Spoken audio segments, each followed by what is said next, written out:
ஜீவா அப்படிப்பட்ட ஒரு சூழல் தான் இருக்குதா? ஏன்னா இந்த நிமிஷம் வரை பாஜகவை ரொம்ப காத்திரமாக நம்பின ஒரு நபராக ஓபிஎஸ் இருக்கிறார். அப்போ மறைந்த முதலமைச்சர் ஜெயலலிதாவுடைய மறைவிலிருந்து இந்த க்ஷணம் வரை அவர் பற்றுதலோடு தானே இருக்கிறாரு.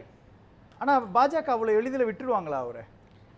இல்லை, பாரதிய ஜனதாவின் எதிர்ப்பாளர் ஓபிஎஸ் அப்படிங்கிற விஷயத்த அவரும் நம்ப மாட்டாங்க, தமிழ்நாட்டு மக்களும் நம்ப மாட்டாங்க. ஏன்னா அவர் அந்த அளவுக்கு முன்னாடி பேசின எல்லாரும் சொன்ன மாதிரி காவி வேட்டியோடையே கரைந்து விட்டார். சட்ட பாக்கெட்லேயே மோடி பழத்தை வைக்கிற அளவுக்கு அவங்கெல்லாம் போயிட்டாங்க.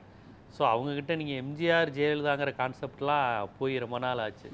திமுகவுடன் போவதற்கான வாய்ப்பு சுத்தமாக கிடையாது. ஏன்னா அது இந்த சினிமா தேட்டரில் ஹவுஸ்ஃபுல் ஆகிட்டா சீட்டு போட்டு உட்கார வைப்பாங்க, எக்ஸ்ட்ரா சீட்டு மாதிரி. அது பார்க்குறவங்களுக்கும் கம்ஃபர்ட்டாக இருக்காது. அதனால் திமுகவில் போய் அவர் நிற்கிறதுங்கிறது தேட்டருக்குள்ளே ஃபுல்லானதுக்கப்புறம் போய் சீட்டு போட்டு அட்ஜஸ்ட் பண்ணி உட்காருங்கிற மாதிரி அது நல்லா இருக்காது. அது ஓபிஎஸ் போய் உதயசூரியனுக்கு ஓட்டு கேட்குறதுல எவ்வளோ காமெடியாக இருக்கும். அப்போ தாவேக்கா கூட வாய்ப்பு இருக்கா? விஜயோட போகிற மாதிரி ஒரு திட்டம் இருந்தாலுமே அந்த திட்டம் கூட ஓபிஎஸ்க்கு மெர்ஜ் ஆகுமான்னு எனக்கு தெரியாது. ஏன்னு கேளுங்களேன், இப்போ விஜய் அவருக்கு இப்போ வரக்கூடிய ஒரே கான்செப்ட் என்ன, நாங்கள் அதிகாரத்துக்கு வரல, அதிகாரத்தில் இருக்கவெல்லாம் கெட்டவன், ஊழல் செஞ்சுருக்கான், மதவாதி, ஆனால் நாங்களாம் அப்படி கிடையாது, எங்களுக்கு எதுவுமே தெரியாதுங்கிற மாதிரி தான் வராங்க. ஓபிஎஸ் மாதிரி ஒரு நபரோட கூட்டணி வச்சுட்டு நாங்கள் பாஜகவை எதிர்க்கிறோம், ஊழலை எதிர்க்கிறோம் அப்படி சொல்கிறப்ப அதுவே காமெடி ஆயிரும்ல. உங்களுக்கு லாஜிக் இருக்கும் இல்லையா? ஒரு பக்கம் அதிமுகவும் தாவேக்காவும் ஒரு கூட்டணி அமைக்க போறாங்க, ஒரு மெகா ஒரு கட்சி உள்ள வரப்போகுது அப்படின்ற ஒரு கருத்து இருக்கு இல்லையா? அது விஜயாக இருக்கும் பட்சத்தில் ஓபிஎஸ் தாவேக்காவோடு ஒரு கூட்டணி அமைத்தால் அதை தடுக்க முடியும் இல்லையா? அதன் மூலமாக அதிமுக பாஜக அப்படின்ற ஒரு நிலைப்பாட்டை உருவாக்கி பாஜக எதிர்ப்பு மூலமாக அதிமுக வீழ்த்துறதுக்கான ஒரு புள்ளியை ஓபிஎஸ் உருவாக்குவார் இல்லையா? இல்லை, இது நீங்கள் அதிமுக பாஜக கூட்டணி உடஞ்சதுக்கு அப்புறம் தான் அந்த விஷயத்தை பற்றி நம்ம பேச முடியும். பாஜகவோட எடப்பாடி இன்னும் ஒட்டிக்கிட்டு இருக்கும்போது நீங்கள் எப்படி விஜய் அதுக்கான ஓப்பனிங் எப்போ வரையும் இருந்ததுன்னா பாஜகவோட கூட்டணி இல்லாமல் அவர் பேசிகிட்டு இருந்தார்ல, அப்போ விஜய் வருவார்னு அவரே சொன்னாங்களே. 60 சீட்டு 70 சீட்லாம் பேசிக்கிட்டு இருந்தாங்க, துணை முதலமைச்சர் அதெல்லாம் பேசிக்கிட்டு இருந்தாங்க. பிஜேபியோட கூட்டணி வச்சதுக்கப்புறம் இப்படி விஜய் எங்கே போக முடியும்? விஜயும் நம்பிக்கிட்டு தான் இருந்தார், எடப்பாடியோட போகிற மாதிரி தான் அவருக்கு டீல் போல். வெளியே மூத்த பத்திரிகையாளராக சொன்னாங்க, எப்படியாவது ஏடிஎம்கேயோட சேர்த்து விடுற மாதிரி தான் எங்களை பிளான் பண்ணிக்கிட்டு இருக்காங்கன்னு. ஏன்னா அவர் கையில் எதுவுமே கிடையாது, விஜய் கையில் எதுவுமே கிடையாது. நில்லுனா நிற்பார், ஏடிஎம்கேயோட போனால் போவாங்க. ஓபிஎஸ் எப்படி இயக்கப்படுகிறாரோ அப்படி ஒரு இயக்கப்படுகிற ஒரு டெல்லியிலேருந்து இயக்கப்படுகிற நம்பர் தான் விஜய். ஸோ அவருக்கும் ஒன்றும் தெரியாது, ஓபிஎஸும் அப்படி தான். அதனால் அவர் ஏடிஎம்கேயோட போகிற மாதிரி தான் இருந்தது. இப்போ அவரே யோசிப்பார், என்ன நம்ம அங்கே போகிற மாதிரி இருந்தது, பிஜேபியோட வந்துருச்சு அப்படிங்கிற மாதிரி தான் அவரும் யோசிச்சுக்கிட்டு இருப்பார். ஓபிஎஸ்ஸை பொறுத்த வரையும் அவருக்கு இப்போ இருக்கக்கூடிய அந்த நேம் அப்படிங்கிறதே பிஜேபிக்காரருங்கிற பேர் தான். பிஜேபிக்காரரு எம்ஆர் பாலிடிக்ஸ் இருக்குது, மறவரெல்லாம் கொஞ்சம் ஆதரிக்கிறாங்க, இந்த 2 இமேஜ் தான் இருக்குது. அந்த பழைய அதிமுகங்கிற கான்செப்ட்லாம் ரொம்ப அவருக்கு உடஞ்சி போச்சு. அதுவும் ஒரு பாக்கியம் வேணும்னு அப்படின்னு கேட்பதெல்லாம் ரொம்ப ஒரு மாதிரி விரும்பலை அவங்க. ஒரு மாதிரி இவருக்கான இமேஜே எப்படி வந்ததுன்னா, இவர் ஒரு பர்சனாலிட்டிங்கிற அடிப்படையில் வரல, அனுதாபத்தில் தான் இவருக்கு வந்தது. எப்போன்னா ராயப்பேட்டையில் வச்சு வாட்டர் பாட்டில் வச்சு அடித்தாங்கல்ல, செயற்குழு நடக்கும்போது ஓபிஎஸ்ஸை போகும்போது வாட்டர் பாட்டிலால் அடித்தாங்கல்ல, அதை சவுத்தில் உள்ள மண்டபத்தில் சொல்கிறீங்களா? இங்கே ஸ்ரீவாரி மண்டபமா இங்கே ஒரு வாட்டர் பாட்டிலை வச்சு ஓபிஎஸ் அடித்தாங்க.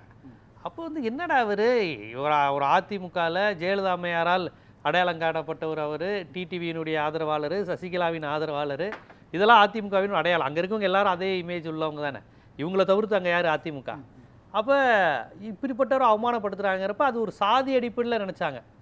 என்னடா கட்சியே நம்ம கட்சின்னு நினச்சிக்கிட்டு இருக்கோம், ரெட்டலை சின்னத்தை தந்ததே மாயத்தவர் தானே, அருப்புக்கோட்டை தானே முதல் எம்ஜிஆர் முதலமைச்சர் ஆக்குச்சு, ஆண்டிப்பட்டி தானே தலைவர் அமெரிக்காவில் படுத்துக்கிட்டே ஜெயிச்சார், சவுத்துங்கிற மதுரைங்கிற ஒரு மாவட்டம் இல்லைன்னா அதிமுகவே இல்லைங்கிற அளவுக்கு அவங்களுக்கு அது ரொம்ப சென்டிமெண்ட்டாக அங்கே உள்ள ஆட்கள் பார்த்துட்டாங்க. அப்போ ஓபிஎஸ் மீது ஒரு இமேஜ் இருக்கோ இல்லையோ, ஓபிஎஸ் அந்த சமூகம் சார்ந்த ஒரு இமேஜ் வந்துருச்சு. உடைஞ்சிருச்சா நான் கேட்கிறேன். இப்போ வர மறைந்த முதலமைச்சர் ஜெயலலிதாவுடைய ஒரு வீடியோ தொடர்ச்சியாக வைரல் செய்யப்படுது, ட்ரெண்ட் ஆகுது. என்னன்னா அது இந்திய அரசியல் வரலாற்றிலேயே இது மாதிரியான ஒரு நிகழ்வு நடந்தது இல்லை. மகாபாரத ராமாயணத்துல தான் ஒரு நிகழ்வு நடந்தது. பரதன்ட்ட பதவியை கொடுத்துட்டு போனாங்க, அது மீண்டும் ராமர் வாங்கிட்டார். அந்த வீடியோ இருக்கு இல்லையா? அப்படிப்பட்ட ஒரு இமேஜ் இன்னமும் இருக்குது இல்லையா ஓபிஎஸ் மேல? அப்படிப்பட்ட ஓபிஎஸ்ஐ, ரொம்ப விசுவாசியான ஓபிஎஸ்ஐ, அம்மாவால் இனம் காணப்பட்ட ஒரு ஓபிஎஸ்ஐ இப்படி பண்ணிட்டாங்களேன்ற பார்வை இப்ப இல்லையா அரசியல்? அந்த பார்வை தாங்க அவருக்கு பலாப்பழத்தில் அவ்வளோ ஓட்டை வாங்க வச்சுச்சு. ஓட்டு போட்டதெல்லாம் ஏடிஎம்கே காரன் தானே, திமுக காரனா ஓட்டு போட்டிருப்பான்? ராமநாதபுரத்தில் ரெட்டலைங்கிற ஒரு பாரம்பரியமான சின்னத்தை தள்ளி பலாப்பழங்கிற ஒரு சின்ன ஜெயிக்குதுன்னா யார் ஓட்டு போட்டிருப்பாங்க? ஆமாம், சாரி ஜெயிக்கல, ரெட்டலையே அதிகமாக ஆக்கிச்சு, சரியான வார்த்தை. ரெட்டலையை 3ஆவது இடத்துக்கு தள்ளிச்சு, சரியான வார்த்தை. அது பெரிய விஷயம் இல்லையா? பலாப்பழங்கிற சின்னத்துக்கு அவ்வளோ கிரேஸ் இருக்கா நான் ராமநாதபுரத்தில்? ரெட்டலைக்கு ஓட்டு போட்டவங்க தானேங்க பலாப்பழத்துக்கு ஓட்டு போட்டாங்க. தேனியில் டிடிவி தினகரனுக்கும் அப்படி தான் நடந்தது. அப்போ அது வந்து நம்ம சமூகம் இங்கே ஒதுக்கப்படுது, அதிமுகவில் இருந்து முக்குளத்தோர் வந்து அவமானப்படுத்தப்படுறாங்கன்னு நினைத்த அதிமுகவுக்கு வாக்களித்த ரெட்டலைக்கு காலங்காலமாக வாக்களித்தவர்கள் தான் ஓபிஎஸ்க்கு இது பண்ணாங்க. இப்போ ஆனால் நல்லா கவனிச்சு பாருங்க, ஆனால் அவர் பாஜக ஆதரவாளராக இருப்பது குறித்து அந்த சமூகத்தில் எந்த இதுவுமே இல்லை. இப்போ கடைசியாக ஒரு மாதிரி ரொம்ப ஒரு அவமானப்படுத்தி அனுப்புனதுக்கப்புறம் அவங்களுக்கு ஒரு மாதிரியா ஆயிருக்கே ஒழிய, ஆனால் இந்த மாதிரி சம்பவங்கள் நடக்குங்க அந்த சமூகத்து மத்தியிலும் இனி இவர் எடுபட மாட்டார் போலங்கிற மாதிரி மனநிலை தான் வரும். இப்போ அந்த வாக்காளர்கள் மாறிட்டாங்களா? மீண்டும் மாறிட்டாங்களாங்கிறது தேர்தல் வந்தால் தான் தெரியும். ஆனால் ஒரு அயற்சி வந்திருக்கு அப்படிங்கிற அந்த ஒரு விஷயம் வந்து நம்ம பார்த்துக்கிட்டு தான் இருக்கிறோம். ஏன்னா வெற்றி பெறல இல்லை. இப்போ நீங்கள் இவ்வளோ சொல்கிறோம், அதிமுகவில் உள்ள முக்குளத்தோர் நிர்வாகிகள் எல்லாருமே இபிஎஸ் பக்கம் தானே இருக்கிறாங்க. ஆமாம், முக்குளத்தூர்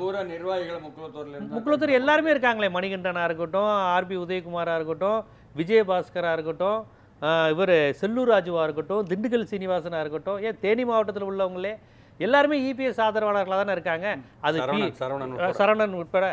அது முதல்ல சொன்ன மாதிரி பிரமலை கலராக இருந்தாலும் சரி, ஈசநாட்டு கலராக இருந்தாலும் சரி, மறவரில் உள்ள 2 பிரிவாக இருந்தாலும் சரி, கிளை உள்ள மறவர் கிளையில் எல்லாருமே இபிஎஸ் தானே இருக்கிறாங்க.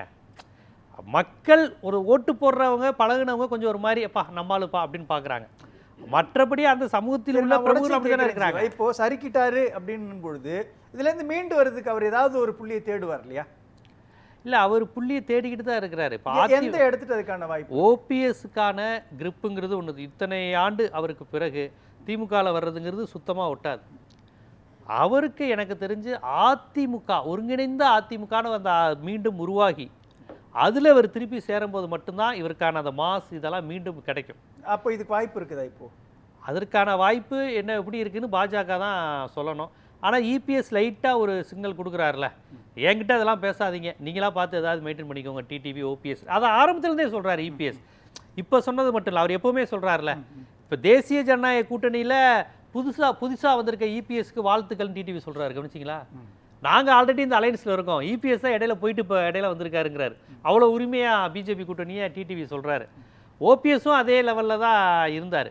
இப்போ மீண்டும் அவர்கள் என்ன சொல்லக்கூடாது, பிஜேபி இல்லாத ஒரு அதிமுகவில் இவங்க எல்லாரும் சேர்ந்தா அதிமுகங்கிற கட்சி வலுப்பெறும். ஒரு பழைய நிலைமைக்கு வருதோ இல்லையோ, ஓரளவுக்காவது ஒரு தனி தெளிச்சு எந்திரிச்சு நிற்கிற நிலையில் இருக்கும். பாஜகவோட சேர்ந்து இவங்க சேர்ந்து இருந்தாலுமே வலிமை குன்று தான்.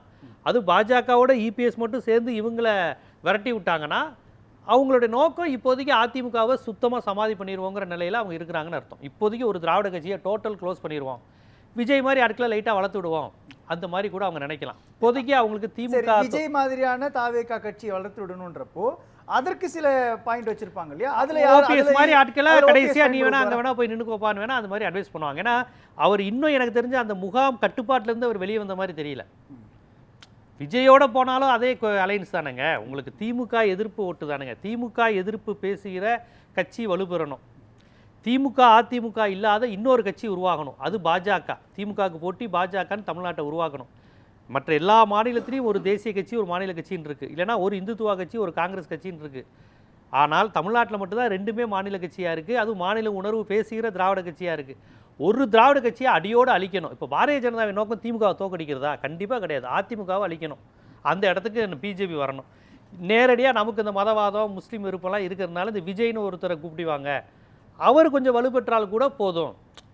திமுகவுக்கு இணையாக அதிமுக இருக்கக்கூடாது. அதிமுகவை அழிக்கிறதுக்கான வேலையை தான் அவங்க செஞ்சுக்கிட்டு இருக்கிறாங்க. அப்போ ஓபிஎஸோட சாப்டர் முடிஞ்சிருச்சுன்றீங்களா? அப்போ சாப்டர் முடிஞ்சு சொல்ல முடியாது, அப்பப்போ கூப்பிட்டு வச்சுக்கலாம். விஜயோட சேருங்கன்னு சொல்லலாம், இல்லை திருப்பி வாங்கன்னு சொல்லலாம். அதான் இபிஎஸ் ஒரு ஓப்பனை லைட்டாக சொல்கிறாருல, எங்களோட பிஜேபி அவங்களோட வேறங்கிறாரு. இது என்ன லாஜிக்குன்னு தெரியல. அப்படி சொல்கிறாருன்னா அது என்ன அர்த்தம்? இது 99 98 பிஜேபி கூட்டணி வந்தப்பையும் தமிழ்நாட்டில் கட்சிகள் திணற தான் செஞ்சு.